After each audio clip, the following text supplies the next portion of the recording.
नमस्कार। आज हम पढ़ने वाले हैं अलंकार का दूसरा भाग। पहले भाग में हमने पढ़ा था अनुप्रास, यमक, श्लेष, उपमा, रूपक, उत्प्रेक्षा। आज हम पढ़ेंगे उससे आगे। तो आज हमारा पहला अलंकार है अतिशयोक्ति। अतिशय प्लस उक्ति, बढ़ा चढ़ाकर कहना। यह है हमारी अतिशयोक्ति अलंकार का शब्द। क्या है अतिशयोक्ति शब्द का अर्थ? यानी किसी बात को बढ़ा चढ़ाकर बताया जाए। जैसे हनुमान की पूंछ में लग न पाई आग, लंका सारी जल गई, गए निशाचर भाग। कवि कह रहे हैं कि हनुमान की पूंछ में लग न पाई आग, लंका सारी जल गई, गए निशाचर भाग। यानी हनुमान जी की पूंछ में तो आग लगा ही नहीं पाई, उससे पहले सारी लंका जल गई और सारे राक्षस भाग गए। कितना ज्यादा अतिशयोक्ति बताई गई है इसमें। आगे है कि आगे नदियां पड़ी अपार, घोड़ा कैसे उतरे पार, राणा ने सोचा इस पार, तब तक चेतक था उस पार। महाराणा प्रताप के बारे में है कि बहुत ज्यादा आगे नदियां थी, घोड़ा इस पार था, राणा ने सोचा था कि कैसे जाएंगे उस पार, तब तक चेतक उस पार चला गया था। कवि ने बहुत ज्यादा अतिशयोक्ति की गई है, यानी किसी बात को बढ़ा चढ़ाकर बताया गया है। अगला है विभावना अलंकार।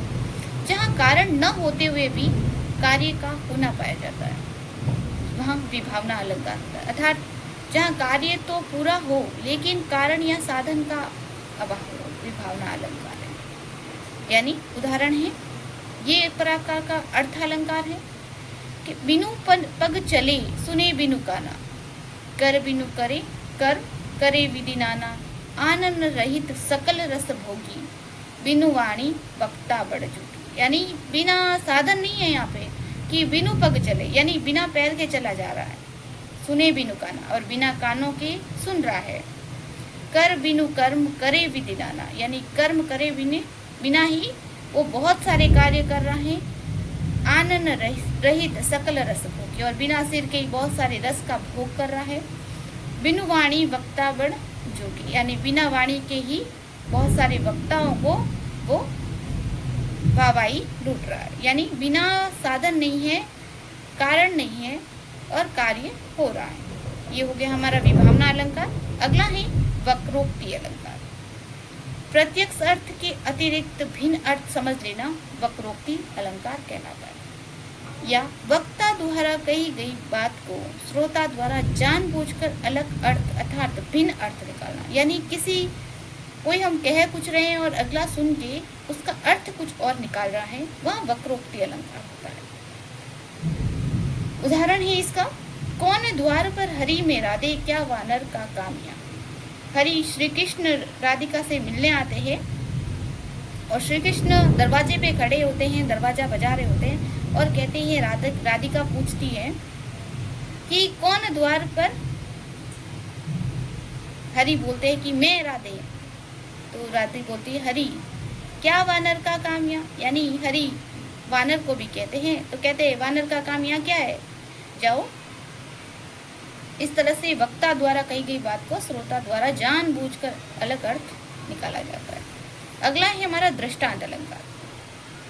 जिस स्थान पर दो सामान्य या दोनों विशेष वाक्य में बिंब प्रतिबिंब भाव होता है, उस स्थान पर दृष्टांत अलंकार होता है। इस अलंकार में उपमेय रूप में कही गई बात से मिलती जुलती बात उपमान रूप में दूसरे वाक्य में होती है।